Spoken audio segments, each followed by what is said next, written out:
अहिल्यानगर वनविभागाच्या भूमिकेवर वन्यजीव प्रेमींनी संशय व्यक्त केलाय। बिबट्यांच्या संख्येसंदर्भात वनविभाग माहिती लपवत आहे। वन्यजीव प्रेमी अमित गायकवाड यांनी हा आरोप केलेला आहे।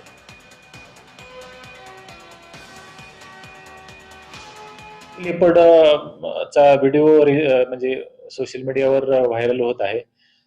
तथापि त्या ठिकाणी बाकीचे पिंजरे हे मोकळेच आहेत। फक्त एकच लेपर्ड होता आणि तोही लेपर्ड आपण माणिकडोह रेस्क्यू सेंटरला पाठवलेला आहे। त्यामुळे ज्या खोट्या अफवा पसरल्या जात आहेत त्याच्यावर कोणीही विश्वास ठेवू नये। सद्यस्थितीत आमच्या डिव्हिजन मध्ये कसल्याही प्रकारचा लेपर्ड म्हणजे पिंजऱ्यामध्ये नाहीये।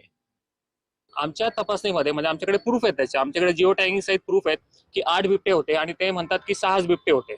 म्हणजे याच्यामध्ये खरं काय खोटं काय माहित नाही। आणि प्रसार माध्यमांना डीएफओ साहेबांनी सांगितलंय की एकच बिबट्या होता, म्हणजे एक बिबट्या होता, 6 बिबटे होते की 8 बिबटे होते, याचा खुलासा डीएफओ साहेबांनी केला पाहिजे। आणि जर बिबटे कमी होते मग उर्वरित बिबट्यांचं त्यांनी केलं काय?